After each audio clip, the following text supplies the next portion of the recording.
Welcome to ASM here at IPC Expo. I'm delighted to be joined by Mark Ogden in his shiny new broadcasting studio. Hello Trevor, how are you doing? I'm doing very well, thank you very much. But this is a new hybrid model that represents really what we're going through in the current pandemic, in having to get the messaging out to our customers and our manufacturing colleagues. Yeah, that's right, Trevor. So we are really excited to be back in person at APEX 2022. We brought a lot of equipment to the show, but we also understood that not everyone was able to make it out here this year. So that's why we have this hybrid model. We got an interview studio here.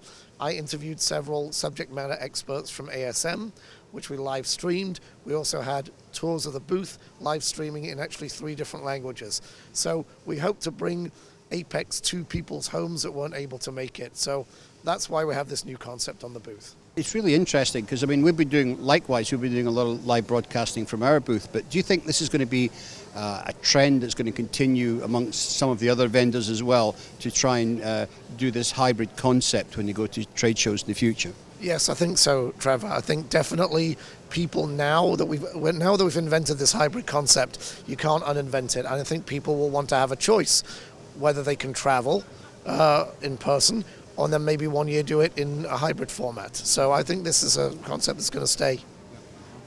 Great. So let's look at some of the new equipment that you're bringing out this week, and starting off at the start of the process with the printer. Yes. What upgrades and what changes have you made to the DEC platform? Yes, so we showed the DEC TQ here in 2020, and since then we've added quite a few new unique features to it. One of them is the split covers, which allows you to open the machine and replenish the paste without the machine stopping. Second feature is we have an oversized paste roll and a huge amount of storage for solvent that can run for 8 hours. So basically you can run 8 hours with the paper, the solvent, and just switching the cassette out without having to stop production. So that's all about, say, open automation, automating production. If you set up the printer correctly, you can don't have to think about it. Let it run for 8 hours. Right, so it's completely operator free for 8 hours. It is. And even in the setup, it's almost very low overhead for the operator. Basically, we have a smart pin placement system in the printer. It will place the tooling pins where they need to be for that board. And then we have a smart clamping system, all-purpose clamping, where you can either use over the top or snug from the side. You don't have to decide that when you buy the machine. You basically can program that feature in on the machine depending on your board. So very, very automated and user-friendly. Yeah, absolutely. So I guess you would choose a clamping system depending which substrates you were using. That's correct. Yeah. Exactly. Yes. Okay. So another product you've got behind us here is a through-hole pick and place system, which seems fairly elaborate actually. So tell us about it. Yes, obviously. So behind us we have an SX2 machine. It's an end-of-line machine with a very high-force twin head and multi-star head combination. It allows you to place very tall connectors, high insertion force. But we have had requests for the ability to be able to place through-hole components. So that machine, again, part of the open automation concept, you can choose a third-party feeder that is able to handle through-hole components. Integrate it on the machine, and when the component is picked and then placed in through the board, we have a clinching system that comes up underneath it and clinches the leads apart. So now you have a clinched through-hole component on a traditional SMT pick-and-place machine. So it gives you, again, a lot of flexibility.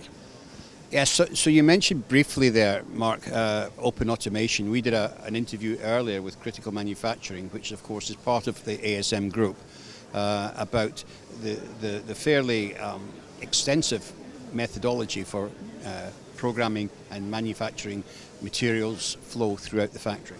Yeah, that's right. Our partners at Critical Manufacturing have enabled this open automation concept. They have software that ties everything together. Our machines, the warehouse supply of components, the AIV fleet management, higher level software, that all comes together. And the vision for the future is a machine runs low on a component, the material management system identifies it and dispatches it, the AIV goes and gets it, And the operator guidance system that our operator has, part of our new ASM Works suite, tells the operator, grab that material off the AIV and put it on the machine, all seamlessly. Great. So tell me then, how does ASM Works integrate then? I mean, and then what does it comprise? Yes, so ASM Works basically is a comprehensive shop floor management suite. So it's the systems that really operate and control all the machinery on the floor. So when you buy that as a package, you get all the interfaces you need to run the line and integrate third-party equipment. But it also gives you the ability to add upgrade modules around that core software. So these are productivity modules. One example is our ASM Command Center. That is an operator guidance system. And as I said before, it works with the critical manufacturing software also. It will tell an operator what is the next assist I have to do to keep the line running. Traditionally, you either had to look at the machine or you had to look up maybe at a screen above the line. This is a push notification onto a smart device. It will guide the operator to the assist that has to be done. And if the assist is able to be done remotely, it'll even send that assist to a remote desktop where an engineer can log into the machine and clear out that assist remotely. So it's a great system for line-up time and utilization. And if my memory serves me correctly, it checks to see that the operator is qualified to do that task before it assigns it to him. That's correct. You can put in different skill levels, and certain tasks can only be done by a lead operator or an engineer. Other simpler tasks can get pushed down to a regular line operator. So yes, very flexible. Yeah. Great.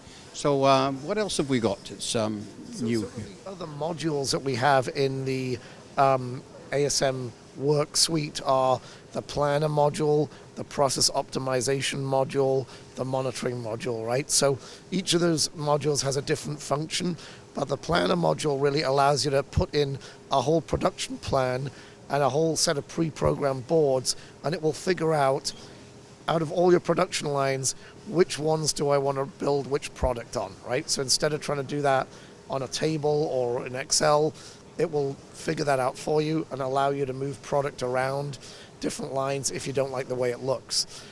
Very useful tool.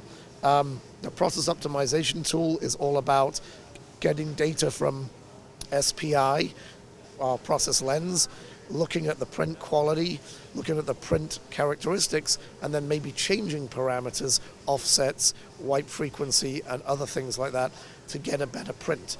Again, it's kind of this open automation idea of we connect as many different things together as possible and get a better result by automating it.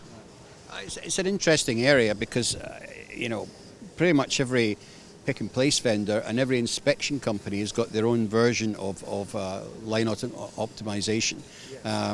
So how do you think this is going to evolve over time? I mean, do you think people should be looking to their pick and place vendors as their source for optimizing the line, or should they be looking at their inspection companies?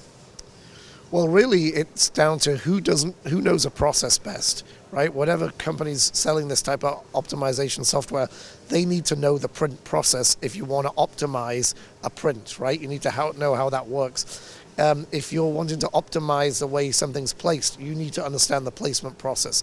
So I think, the market will show who does best in this area, but you've got to understand the process to be able to write the software. That's a very good point. Okay, so Mark, lots to see here this week on the booth. One last thing I just want to mention is that I see you have the IPC CFX logos on all of the machines. Now, there's a lot of people say they're CFX compliant, but they're not CFX listed, and that is a critical difference that vendors need to, manufacturers need to be aware of. Yeah, we definitely have been participating in the development of the standard and then made sure we implemented that so it works on our equipment. So we are definitely CFX compliant. We look forward to more other companies becoming CFX compliant, because some of our shop floor management suite will then be able to connect to other people's equipment. And and you'll be able to then, for example, get assists not just from placement and printing, but maybe from another process equipment in the line that's not ASM. So the sooner we get everyone on board with CFX, I think the easier it will become to do things like this open automation that we're talking about. Absolutely, everything will just become plug and play, and that's what we really need. Yeah. So, Mark, I want to thank you for giving us a walkthrough on all the new stuff here, the new toys, and we wish you every success with your broadcasting and the future. Likewise for you, Trevor. I hope your broadcasts are very successful as well. Take care.